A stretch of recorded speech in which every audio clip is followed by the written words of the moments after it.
Hey, this is Anthony Meisler with Land Title. Came to bring you your Boulder County update for the month. So let's look at first to know and dive right in. If you look at where we're at single family wise, year over year, we're down about 4.5%.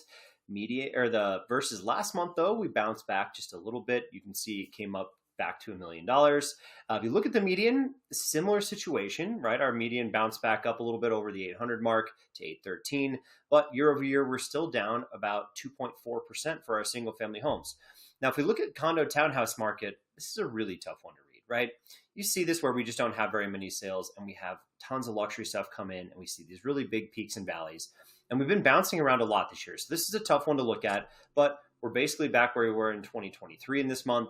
If you kind of average out a lot of this, I do think we're still experiencing some negative numbers across the year for the market, but it's a great sign to see higher in sales, lots taking place. Look at the median. The median's up 10%. Now, if you look at the last couple of months, that would appear that happened. We had 3 really low months in June, July, and August, also sort of counteracting anything that maybe took place here recently, which makes me really lean into the fact that we probably had more luxury sales. But we'll find that out soon enough. This is really preliminary information.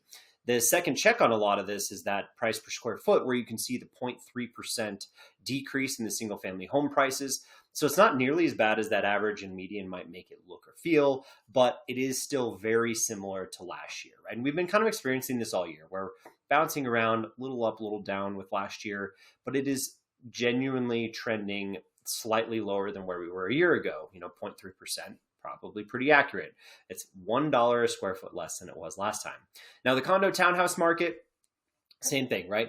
I mean, obviously, this is going to check a little differently than those median average sales prices, but here we are 5% above where we were this time last year, which is a great sign. We had a really hard month in September and October last year that we're comparing these to, but then we have a really good month in September and October in 2025. So, take it with a little bit of a grain of salt, but it is absolutely kind of hanging in there, similar to the last 3 years, slightly kind of coming down a little bit.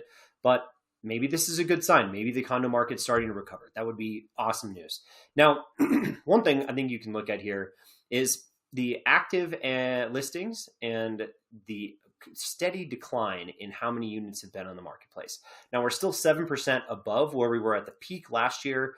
You can see October, well, actually probably August was the peak last year, but we really had a plateauing experience in Boulder County, but 1,400 units, about 100 units more than we had on the market last year, but it's steadily declining. And that's a lot of people coming off of the market, expired listings, that sort of stuff taking place, because when you list 491 homes, very similar to this time last year, we only had 352 go under contract. There's a bit of a delta there, right? So expired listings would be the only way that inventory is shrinking. But here's the other side of the situation. Good news on pendings, right? We're up 7.6% from this time last year, up to 352. It's been a very plateaued third quarter into fourth quarter market.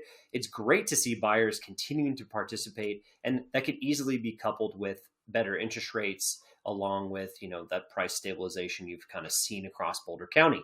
The month supply of inventory right back where it was last year. So even though we peaked in June close to 5, it's really trended back down. So buyers are probably looking and working a little bit harder than they were in the middle of the year. If you want to look at maybe what was the peak for the year, that June number at 4.8 or so was definitely the best time to be a buyer. But now, as sellers have kind of come on the market in the latter half of the year, surprisingly, it's actually gotten better for them. So that's a good sign. Now, market activity, this is really how long does it take as a buyer or seller to go under contract.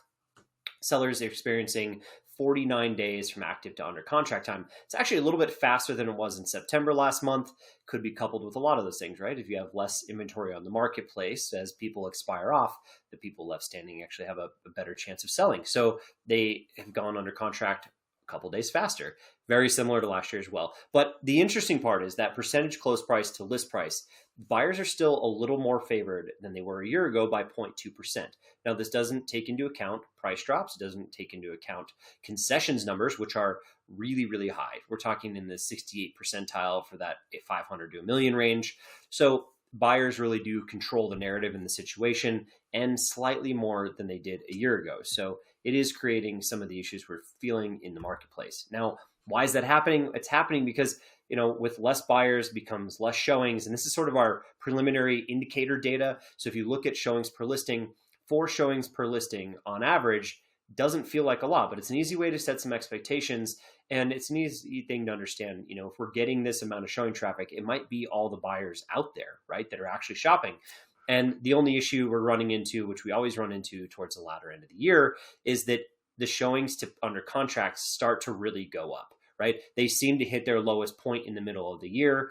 And then, so basically, how long is it going to take you to get under contract? It actually takes longer towards the end of the year as there are less buyers participating, even in a market like this, where we start to see more buyer behavior because you have a lot of inventory, not as many buyers in the marketplace, so they can only see so much. So they're going to, window shop before they actually go book a showing, which you're definitely experiencing in a lot of open houses and that stuff too. So hopefully that helps. This is Anthony at Land Title. Hope to catch you next time. Don't forget to like and subscribe to the channel.